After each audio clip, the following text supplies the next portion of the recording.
Assalamualaikum warahmatullahi wabarakatuh. Selamat pagi menjelang siang. Untuk anak-anakku sekalian, silahkan kalian buka buku tema kelas 5 subtema 1. Di mana di dalam buku tema kelas 5 subtema 1 kita akan mempelajari beberapa pelajaran, yaitu ada IPA, PKN, IPS, dan juga SBK. Lalu ditambah bahasa Indonesia. Untuk kesempatan hari ini kita akan belajar tentang IPA dan PKN. Untuk IPA, kompetensi dasarnya yaitu menjelaskan alat gerak dan fungsinya pada hewan dan manusia serta cara memelihara kesehatan alat gerak manusia.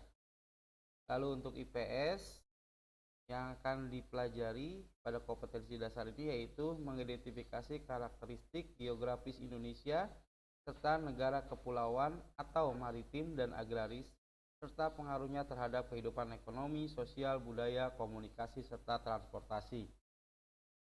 Lalu untuk PKN, kompetensi yang akan kita pelajari yaitu tentang mengidentifikasi nilai-nilai Pancasila dalam kehidupan sehari-hari. Dan untuk seni budaya kita akan mempelajari tentang bagaimana memahami gambar cerita. Bahasa Indonesia kita akan mempelajari tentang menentukan pokok pikiran dalam teks lisan dan tulis. Baik, yang pertama yaitu kita akan pelajari tentang IPA. Kita akan mempelajari tentang menjelaskan alat gerak dan fungsinya pada hewan dan manusia serta cara memelihara kesehatan alat gerak manusia. Yang pertama, kemarin kita sudah belajar tentang ciri makhluk hidup adalah bergerak. Setiap makhluk hidup pasti bergerak. Apa itu bergerak? Bergerak adalah berpindah tempat atau perubahan posisi sebagian atau seluruh bagian dari tubuh. Makhluk hidup akan bergerak apabila ada rangsangan yang mengenai sebagian atau seluruh bagian tubuhnya. Gerak pada manusia dan hewan menggunakan organ gerak yang tersusun dalam sistem gerak. Sistem gerak manusia yang pertama ada alat-alat gerak yang digunakan pada manusia dan hewan. Ada dua macam, yaitu ada alat gerak pasif berupa tulang dan alat gerak aktif berupa otot. Untuk kelompok 1 dan 2 kemarin sudah kita pelajari sama-sama. Kerjasama antara kedua alat gerak tersebut membentuk suatu sistem yang disebut dengan sistem gerak. Tulang disebut alat gerak pasif karena tulang tidak dapat bergerak dengan sendirinya. Tanpa adanya alat gerak aktif yang mempengaruhi tulang, maka tulang-tulang pada manusia dan hewan akan diam dan tidak dapat membentuk alat pergerakan yang sesungguhnya. Walaupun merupakan alat gerak pasif, akan tetapi tulang mempunyai peranan yang besar dalam sistem gerak manusia dan hewan. Otot, kita pelajari otot. Otot disebut alat gerak aktif karena otot memiliki suatu senyawa kimia yang membuatnya dapat bergerak. Pada saat otot yang menempel pada tulang bergerak, otot tersebut akan membuat tulang bergerak. Fungsi utama kaki pada kelinci, ya kita bisa lihat pada buku tema kita ada gambar kelinci di situ. Fungsi utama pada kaki pada kelinci adalah untuk bergerak. Kelinci bergerak dengan meloncat menggunakan kaki. Kaki belakang kelinci lebih kuat dan panjang dibandingkan dengan kaki depannya. Salah satu bentuk tubuh yang paling banyak dimiliki oleh hewan air adalah bentuk rudal. Nah, tadi kita sudah belajar tentang hewan darat, kelinci. Nah, sekarang hewan air. Hewan air banyak berbentuk rudal. Bagaimana rudal itu? Seperti ikan ya, agak lonjong. Nah, itu berbentuk rudal. Bentuk tubuh ini memungkinkan ikan meliuk ke kiri dan ke kanan. Bentuk tubuh yang seperti ini juga berfungsi untuk mengurangi hambatan pada saat bergerak di dalam air. Ekor dan sirip ekor yang lebar berfungsi untuk mendorong gerakan ikan di dalam air. Ikan juga memiliki gelembung renang dalam tubuhnya yang berguna untuk mengatur gerak naik dan turun.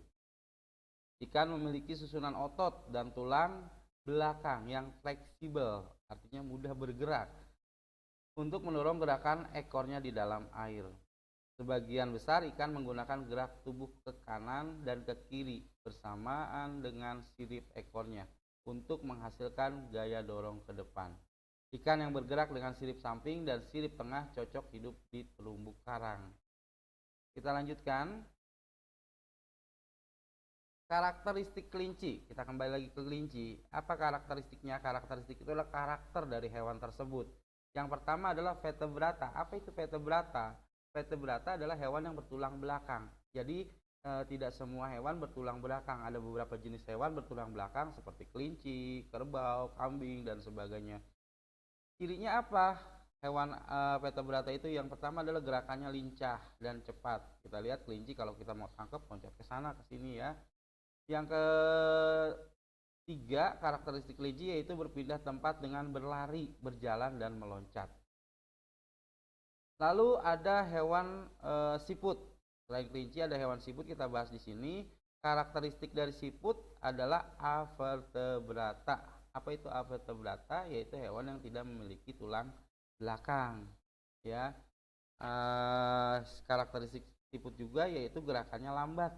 Kita bisa lihat kalau jenis-jenis siput ya kayak keong, apa itu namanya, keong racun ya. Ada juga yang di sawah-sawah siput-siput itu.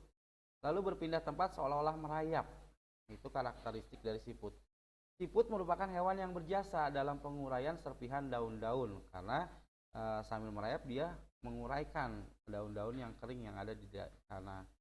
Siput juga memiliki pertahanan diri yang baik dalam beradaptasi dengan lingkungan dan mempertahankan diri dari serangan predator. Apa itu predator? Predator itu adalah pemangsanya.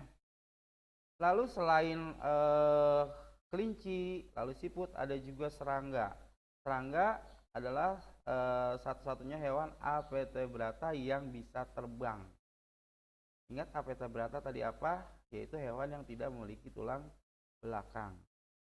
Ya, salah satu jenis contoh dari serangga yaitu kupu-kupu. Kupu-kupu bisa terbang sejauh ribuan kilometer untuk mencari daerah yang hangat ketika musim dingin tiba. Kita lanjutkan. Setelah tadi kita belajar IPA, sekarang kita belajar PKN, yaitu mengidentifikasi nilai-nilai Pancasila dalam kehidupan sehari-hari. Nah, apa yang kita bahas? Yang pertama adalah nilai ketuhanan yang Maha Esa. Sekarang kita bahas tentang nilai terlebih dahulu. Nanti setelah nilai kita akan bahas tentang sikap kita, ya, yang harus kita teladani sesuai dengan Pancasila. Nah, nilai ketuhanan yang Maha Esa yang pertama itu beriman kepada Tuhan yang Maha Esa sesuai dengan agama dan keyakinan yang dianutnya. Sebagai warga negara Indonesia, kita harus mempunyai Tuhan, ya, sesuai dengan sila yang pertama, ketuhanan yang Maha Esa.